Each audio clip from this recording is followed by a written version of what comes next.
अब तो हमारी खुशियाँ भी साझी है समधी जी। अरे सुषमा, मैं क्या सुन रही हूँ? शादी में आप लोग लड़की वालों के साथ मिलकर बारात का खर्चा उठा रहे हो?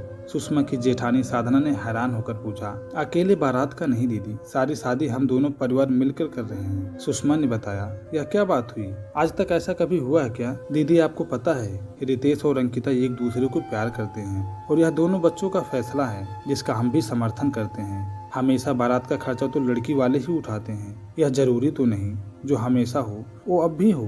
रितेश ने उनकी बात सुनकर कहा, जब लड़का और लड़की दोनों बराबर हैं तो फिर दोनों का शादी दीदी सुषमा के खर्च में योगदान भी बराबर होना चाहिए ना। दीदी सुषमा ने समझाया, आप तो सारे रीति रिवाज ही तोड़ रहे हो। यह तो लड़के वालों का हक है खातिरदारी करवाना। लड़के वाले तो शान से जाते हैं लड़की वालों के घर। ताई जी, यह रीति रिवाज हमारे बनाए हुए हैं। आजकल जब लड़का लड़की पढ़ लिख कर घर बाहर की बराबर की जिम्मेदारी मिलकर उठाते हैं तो शादी में खर्च भी मिलकर उठाए तो उसमें गलत क्या है? आखिर साधना निरुत्तर हो गई, लेकिन उनकी बातों से संतुष्ट नहीं हुई।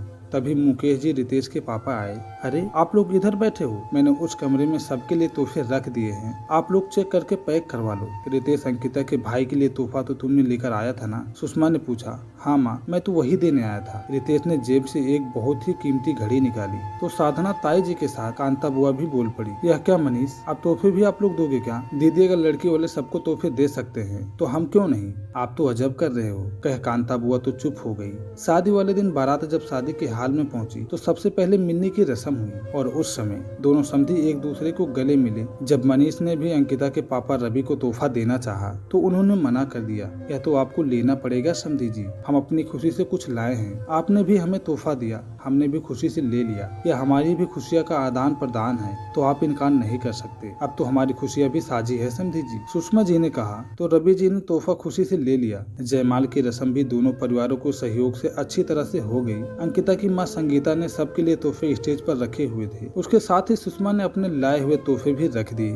अंकिता को उनका लड़की के परिवारों को भी बराबरी का महत्व देना बहुत अच्छा लगा। उसके ससुराल में लड़की वालों को भी उतना ही महत्व दिया जाता है जितना लड़के वालों को। यह देख वो अपने आप को बहुत भाग्यशाली महसूस कर रही थी। ऐसी शादी तो न कभी देखा न सुनी हमने, साधना जी ने मुंह बनाते हुए कहा। आजकल बहुत से लोग ऐसा कर रहे हैं ताई जी, इससे किसी पर भी ज्यादा बोझ नहीं पड़ता। जब लड़का लड़की बराबर हैं, दोनों एक जैसे परवरिश में मेहनत करके एक जैसे मुकाम पर पहुंचे हो तो उनके साथ एक जैसा ही बर्ताव करना चाहिए। किसी को कम किसी को ज्यादा आंकना नहीं चाहिए। शादी का मतलब दो परिवारों का आपसी का सहयोग और एक दूसरे पर विश्वास भी होता है। इसीलिए मैंने और अंकिता ने हर फैसला मिल के लिया है। हम आगे भी एक दूसरे को बराबर का मान सम्मान और इज्जत देंगे, क्योंकि जब लड़का लड़की बराबर हैं तो किसी को किसी से कम आंकना तो अन्याय होगा। सुषमा जी बोली तो अंकिता की खुशी उसके चेहरे पर साफ साफ नजर आ रही थी। दोस्तों, आजकल हम अगर बेटा बेटी एक समान मानते हैं तो दोनों के परिवारों को भी बराबरी का इज्जत और मान सम्मान मिलना चाहिए। एक ही परिवार पर आर्थिक बोझ नहीं डालना चाहिए,